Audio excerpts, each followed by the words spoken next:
Good morning, Sticky Peeps. Today's entry is going to be all about how I fell into the field of optometry. So we got to go back a little bit. Back when I was in undergrad, I had always dreamed of becoming a neurosurgeon. Kind of insane, right? So I did a lot more research and I was prepared to take the MCAT. I had everything ready to go. I had my reference letters from my teachers. I had done research. I already had a published paper. All these things ready to go for medical school. And then I decided, why don't I shadow a little bit before I make this giant decision? And I did. And although it's extremely interesting and an amazing field to go into, it is extremely stressful. And I know my type of personality. I am 110% put your entire self into everything that you do to be the best that you can type of person. And I would have no life. I wouldn't have time to enjoy my hobbies, like crafting. I wouldn't have time to enjoy with my husband. And me and Andy talked about having a family early on in our relationship. And I don't think I would have had time to even have a family. So I basically changed my mind in my senior year. And then it was too late to figure out what else I wanted to do. So I ended up getting some random jobs. The first one was just a part-time job because that's all I could find. It was the economic crisis. I don't know if you guys remember back in like 2008, 2010. So I graduated in 2010, Andy graduated in 2009. And it was really difficult to find a job. So the only thing I could find was a part-time job. And I started working at an MRI facility. And I was working the front desk. I was answering the phones, and then I was also billing and coding and collecting insurance, that sort of thing. Something I've never done before. I had to learn all about insurance. Insurance is awful, guys, by the way. Absolutely ridiculous. But that's another story for another time. Regardless, I learned a lot of new skills. And one of them was insurance verification, getting prior authorizations. And then I learned all about brain MRIs and all that awesomeness that goes involved into that. So I had been working for that company, which I loved, for I think about 6 months, might have been a year. And I realized that I needed a full-time job because student loans are expensive, and I graduated from a private school, so it was even more expensive, and I needed to pay those off. So I applied to a whole bunch of different jobs in the medical field, see who would take me. And I happened to find a job in an optometry office that needed somebody that was doing front desk and knew how to do insurance verification and all that stuff. And I switched my life over to optometry front desk, and I loved it.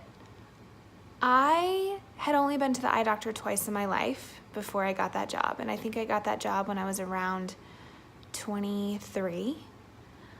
I had just gotten married to Andy,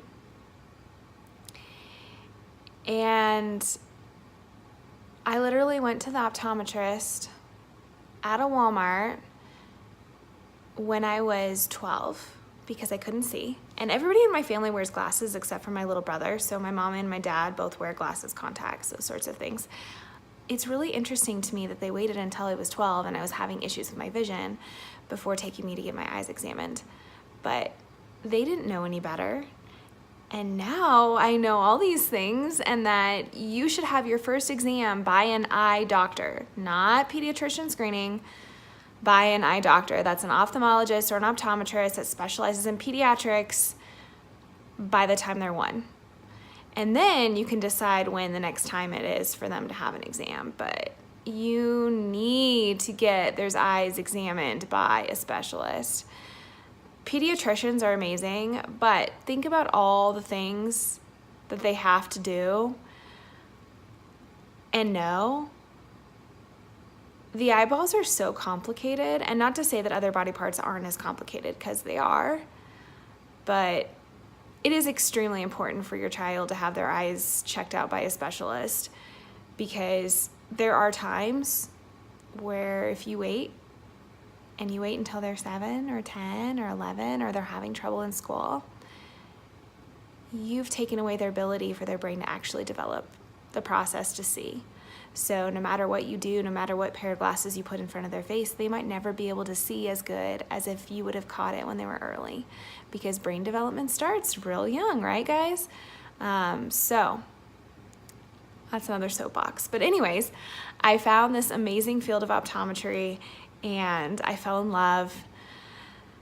And then I decided that I was gonna just shadow all the different positions. So I was a technician, and then I was an optician, and then I was front desk, and well, I started as front desk, but anyways, I did all the things and I loved it. And I found my true passion. Worked there for about 2 years, and then decided, hey, I'm gonna go back to school. I have to take a couple more prerequisites because I didn't know optometry was in the cards for me, but I'm gonna go back to school. And I'm gonna be an eye doctor, a position that I never really realized would be something that I would aspire to.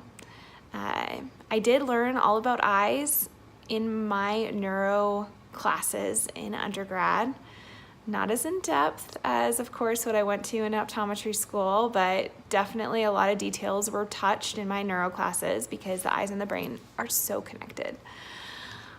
But I'm just so thankful that I just happened to fall into that career.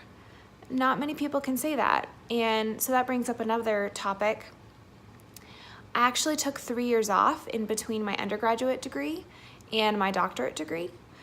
And just so you know, like, you have to do 4 years of undergrad typically for your optometry degree first. You take what's called the OAT, which is similar to the MCAT, but it's geared towards optometry. You apply, you put in your reference letters, you go through all the things, interviews, etc. And then you go to 4 years of optometry school. So it's an 8-year total path after high school. And then you can choose to do residency and do further specializations if you would like to. I wish that I could have done a residency, but unfortunately with my health the way that it was, I missed kind of my calling for that. And then I found the best job in the entire world, so I'm not going to go back to school after finding just my family, my work family, and my calling. So anyways, since I did wait 3 years from undergrad to graduate school, Andy and I really felt strongly that we needed to start a family ASAP when I graduated, or start it in 4th year. 4th year of optometry school is the year where you finally get a little bit of your life back. Years 1, 2, and 3 is just a total stressed out, don't sleep, drink a lot of caffeine, try and get through all the studying and the classes, and you're taking like 20 credits per semester, sometimes 21. It's insanity. Yeah, I had tests all the time, and it was a lot of work. It was worth it. I absolutely love my job, but looking back on it, I don't know if I would repeat it just because of how stressful it was for me. Anyways, that kind of brings me and Andy into the talk of kiddos when I hit my 4th year, and that was when we started our clinical rotations. So it was kind of more of that transition from being a student and studying all the time and being in the classroom, sitting in a chair for 8 hours a day or more, same chair. You don't switch classrooms, your teachers actually switch, which was a little difficult to get used to, so you kind of get a little cabin fever. But then you start being a clinician most of the time, and so you're spending all of your time helping your patients, learning with your patients, trying to provide them with care.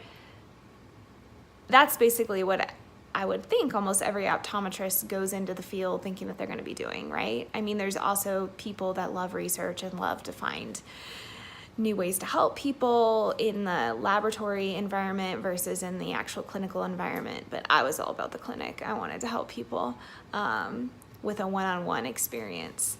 So everybody has their own passions, right? So fourth year is where you get to actually pursue that dream. So it's kind of the easiest year to actually begin to start a family. And Andy and I decided, hey, let's start it. And we got pregnant right away. And I will talk about that in my next post. But for now, have a wonderful rest of your day, and I'll see you guys soon. Bye, Sticky Peeps.